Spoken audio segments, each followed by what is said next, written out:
league title time on the HS Game Time Scouting Report. Centennial navigates through shark-infested waters for the Big 8 crown. The showdown in the Southwestern League is all Vista Murrieta. Heritage has never lost in the Sun Belt, ever. Another league title for the Patriots. North earns a share of the Inland Valley crown. Citrus Hill puts up 76 points on West Valley, and the area's top two rushers, Jacob Taylor and Sty Harrison, went head-to-head as Banning met Rim of the World. The Scouting Report is brought to you by Temecula Buick GMC and Paradise Chevrolet, your premier Temecula Chevrolet and Cadillac dealer, serving San Diego County, Riverside County, and beyond. I see you, Junior Davis. What's all the buzz about? Well, we're ready to spread our wings and fly on a league championship edition of the Scouting Report. The champ is here! The regular season is over, and it's time to crown league champions on the HS Game Time Saturday Scouting Report. Thanks for watching. I'm Pep Fernandez. Before we embark on the CIF playoffs, plenty to play for in Week 10 of the regular season. League titles up for grabs. Let's start in the Southwestern League. Vista Murrieta hosting Chaparral. The undefeated Broncos going to work early. Nick Stevens to Sua Cravens for the 20-yard pickup. Then later on that drive, the Stevens to Cravens combo strikes again. The touchdown connection makes it 7-zip. Vista Murrieta. The Broncos were also popping off on the defensive side of the ball. Bryce Smith comes up with the Chaparral fumble. So Vista Murrieta is back in business, and business is good. Stevens to Cravens right into your living room. That would set up the Stevens to Colin Baker touchdown. 14-zip Broncos on top. Later, it's Vista Murrieta back on offense. Keyshawn Holmes. What up, Holmes? Slicing through the Pumas defense and gets it inside the 5-yard line. That would lead to this. It's Bijan Hill right there. They are who we thought they were. Vista Murrieta improves to 10-0 and wins the Southwestern League title 38-0. Also in the Southwestern, Great Oak playing for its playoff life. Jacob Certeza had a monster game on the ground for Great Oak. He goes 34 yards for his first of 3 touchdowns in the game. 7-zip Wolfpack. Later, feeds Certeza the ball. From 5 yards out, Great Oak up 14-7. Second quarter, quarterback Carson Luna on the keeper. Get in there. 21-7, Wolfpack. Murrieta Mesa driving in the second quarter on the Wolfpack's 9-yard line, but Great Oak's defense comes up with a stop on 4th down. The Rams would cut into the Great Oak lead, though, and Kyler Vasquez scores, making it 21-14. But too much Certeza in this one. He piled up 244 rushing yards against Murrieta Mesa. Third quarter caps off a 97-yard drive with a 10-yard touchdown run. Great Oak wins 37-21. The Wolfpack still in the hunt for a playoff spot behind the big game from Certeza. Guess I'm the workhorse, and I can't do anything without my linemen. The linemen did an excellent job tonight. Oh my gosh, they just gave me big holes, and I read them. And Carson did everything. It was great. He's just a warrior. Jacob's just a stud. I love that kid. He is a football player. And he basically said, Coach, I want to go to the playoffs. Give me the ball. And he went out and he performed. Centennial heads into the CIF playoffs with its 3rd straight Big 8 title. Santiago is also postseason bound, but the status of their star quarterback Michael Dar is up in the air after being injured in their game against the Huskies. Let's roll to Corona, the Rumble on Rimpaw. League title on the line, both teams 4-0 heading into the game. The Huskies get it cracking on the ground. Austin Rankin rips off the long run there. He did the work, let him get paid. Rankin cashes in with a touchdown, 7-zip Centennial on top. Santiago would answer. Michael Dar to Jordan Huffman. The Sharks driving down the field. Same drive, Dar calls his own number. So call me maybe. Definitely a touchdown, and we're all tied at 7. Now it's Centennial with the ball, with its beats by Trey. Huskies tailback Trey Watson beats the Sharks defense, and he's gone. Beats by Trey gives Centennial the 14-7 lead. Santiago's offense hanging with Centennial in the first half. Dar to Dorian Barnett, but the Huskies defense comes up big time, forcing the turnover, and Centennial recovers. The Huskies capitalize. Weber to Chase Cravache. He caught 14 passes for a school record 198 yards. Same drive, Weber to Cravache for the score, 21-7, and Centennial is on top. The Sharks would respond. Dar to Huffman. Once again, Santiago looking to keep it close on the big pass play. Later, it's Dar on the keeper. The Sharks make it a 21-14 game, but as soon as Santiago would close the gap, Centennial would strike again.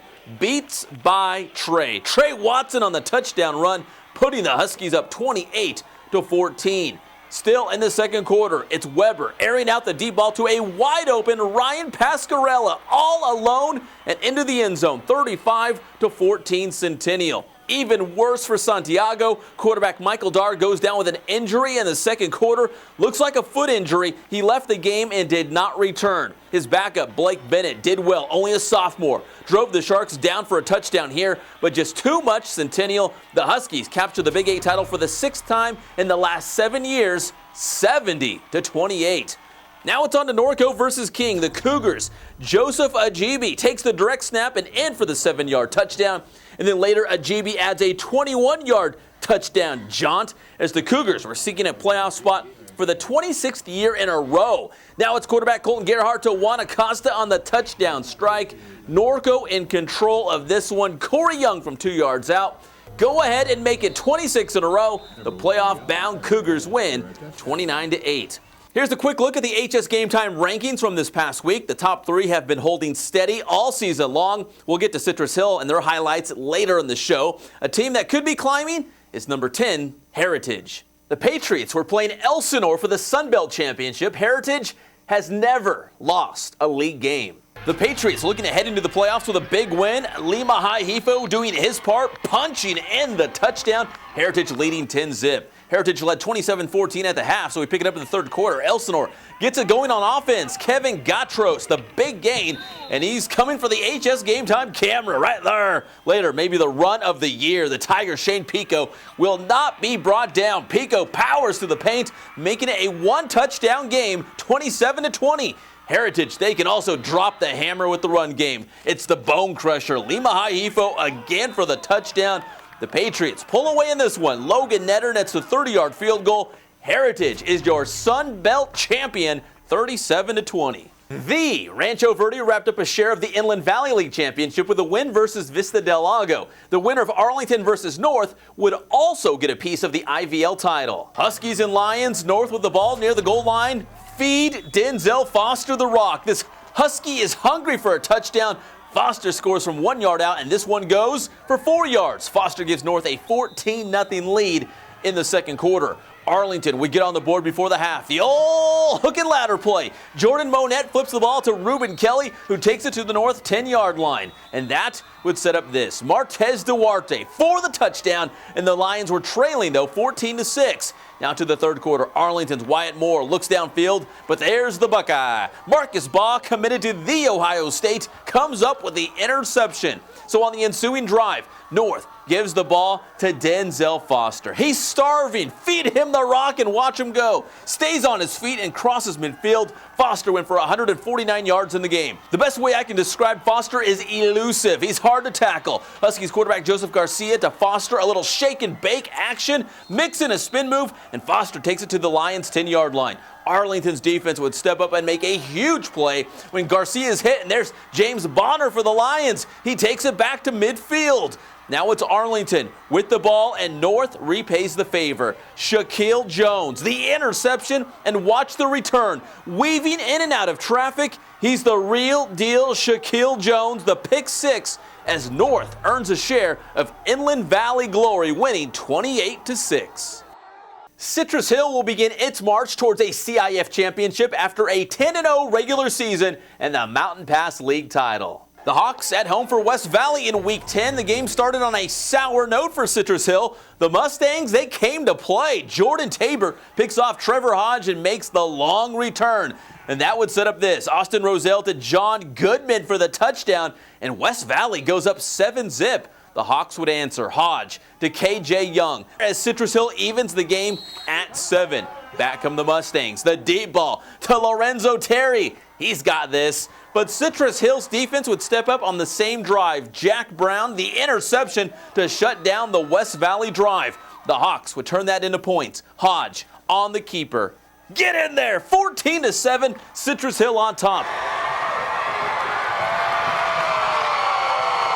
Touchdown. In a game that featured a ton of offense and lots of points, we had some defense too. Melvin Williams, the tackle for a loss.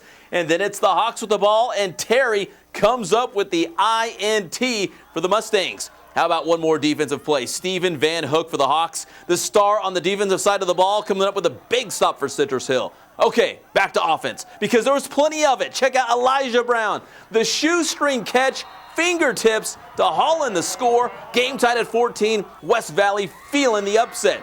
Citrus Hill looking to avoid it. Hodge to KJ Young. One of several great catches for Young. And that sets up a PJ Walker touchdown, 21-14 Hawks. Then it's Young. Here's my favorite catch. Goes up and wrestles this one away. Great reception there. So get comfortable, slip into your PJs. Walker scores, puts this game to bed. Citrus Hill wins a shootout, 76-41.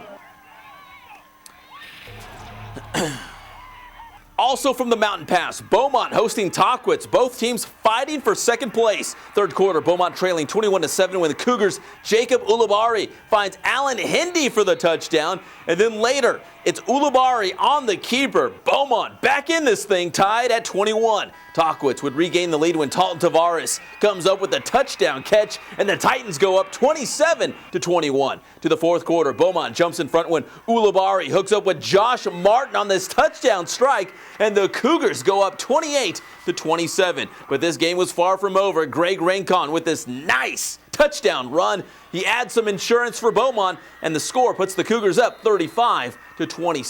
Tahquitz draws within 2 points when Tim Neely, welcome to Neelyville, makes it 35-33 on this touchdown. The Titans decide to go for the 3-2-1.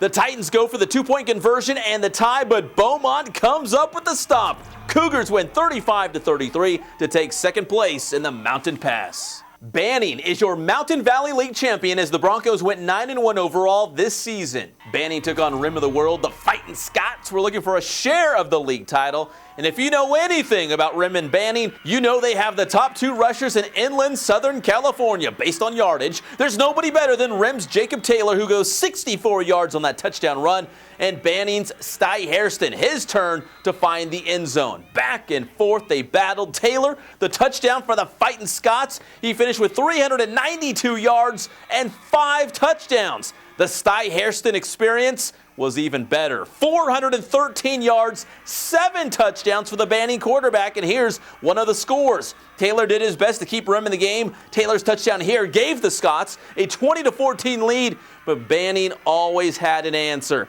Hashtag the Sty Hairston experience. Banning wins 49-41 to capture the league championship. Vista won the inaugural River Valley League Championship, going 5-0 this season. Moreno Valley and La Sierra meeting for second place. Let's roll to Alvord District Stadium. Siko Ania Palate on the call. Check out this tough run. You can't stop it. Palate imposes his will and fights for the end zone. Touchdown Vikings. Later, it's Waki Suliafu with the carry. Where's his long hair? Please don't tell me you cut it. Suliafu in for the touchdown. The Moval Department of Defense also came to play, clogging up the line. The Vikings back on offense. Dane Watkins to Ronald Gaither. The perfect over-the-shoulder catch for the score. La Sierra looking to hang in this one. Jonathan the Real McCoy in for the Eagles touchdown, but too much Moval. This time it's Anthony B. Real or Burial. Mo Valley wins 30-6. Now it's on to the Ambassador League. Temecula's Linfield Christian on the road at Aquinas, needing a win to make the playoffs. Dallas House, the nice tackle to stop the Aquinas attack. Later, Falcons with the ball. Will Seltz breaks off this run and takes it to the Linfield Christian 7-yard line. The Lions defense making some stops in a game filled with offense. Aquinas featuring a great running back in Romero Flores. He goes in for the touchdown, and if it ain't broke, don't fix it. It works. Give it to Flores. Another Aquinas touchdown. But you can never count out Linfield Christian. Logan Wakefield, the touchdown run. The Lions roaring back from a 30-10 deficit at halftime. Now it's the quarterback, Austin Hill, calling his own number on the keeper. Linfield Christian battles back to win 47-36. The Lions punch their ticket to the playoffs, finishing in second in league. Redlands East Valley defeated Cajon to win a share of its 4th straight Citrus Belt League title. The Wildcats splitting the title with Eisenhower, who beat Redlands on Thursday night. Terriers and Eagles playing for Citrus Belt glory. Third quarter, Michael Neal, the big tackle for the loss for the Eagles. Toga timeout at Dodge Stadium, but would they be cheering on the Redlands side? Quarterback Jimmy Walker hooks up with Mr. Reliable Jordan Ory for the big game. Then later on that drive, it's Walker finding Ory once again. The nice move to slip past his defender, and he goes all the way down to the 1 yard line, nearly punches it in. Same drive. Redlands going for the touchdown here. The pass is tipped, and Clarence Mabone comes up with the interception in the end zone for Eisenhower. After the turnover, the Eagles march back the other way, and they cap off a long 80-yard drive with a Tawan Green touchdown, and Eisenhower takes a 14-7 lead on the Terriers. Redlands star running back Craig Lee, who's headed to UCLA, saw limited action, still nursing an injured shoulder that he suffered in the Smudge Pot game against Redlands East Valley. Lee getting a carry here in the fourth quarter. The Terriers trying to get him going for the tying score, but the Eagles would bottle up Lee. Vernon Willis coming up with a big stop in the backfield to shut down Lee.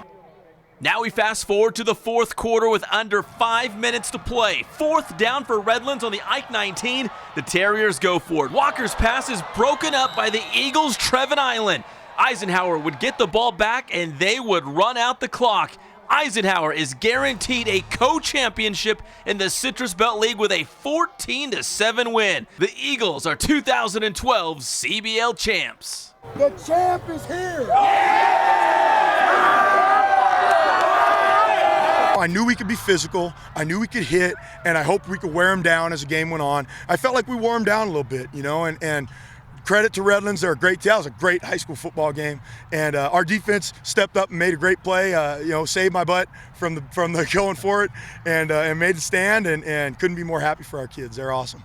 CBL champ, how's it sound? CBL freaking champions. Is that amazing? The champ is here, man. I'm proud of our kids. They deserve it. We really did have something to prove. We said we wanted to bring Ike back, and that's exactly what we did. But without them, without playing like a family, it wouldn't have been possible. I wouldn't call this game as upset, personally. We worked too hard for this since January. We've been working for this moment right here. We embraced it, and we took it. Our HS Game Time poll question this week asked which team has most surpassed preseason expectations. Murrieta Valley was running away with the vote, but Ike's big win catapulted the Eagles into a tie with the Nighthawks at 28%. For the second straight year, the Sunkist League belongs to Summit. The Skyhawks have posted shutouts in 5 of their last 6 wins, including a victory against Colton in Week 10. They now begin their march to another CIF championship. We pick up the highlights in the first quarter. Summit quarterback Jacob Jordan moving the chains with a nice pass here. Then later on that drive, it's Junior Davis hauling in this touchdown catch, squeezing in between the defenders, and he gives the Skyhawks a 7-0 lead. Then later, how about some Summit defense? Keenan Sykes, the big stop in the backfield there. Then later, Justin Strong, in at running back for Summit, rips off a nice run here for the Skyhawks. But later on that drive, Colton would come up big. Jordan Ahoney, the interception off the tip pass for the Yellow Jackets. But you can only slow down Summit for so long. In the second quarter, it's Davis on the touchdown run as Summit goes on to win 28-0, your final score. Summit is your Sunkist League champion and likely the #1 seed in the Central Division playoffs.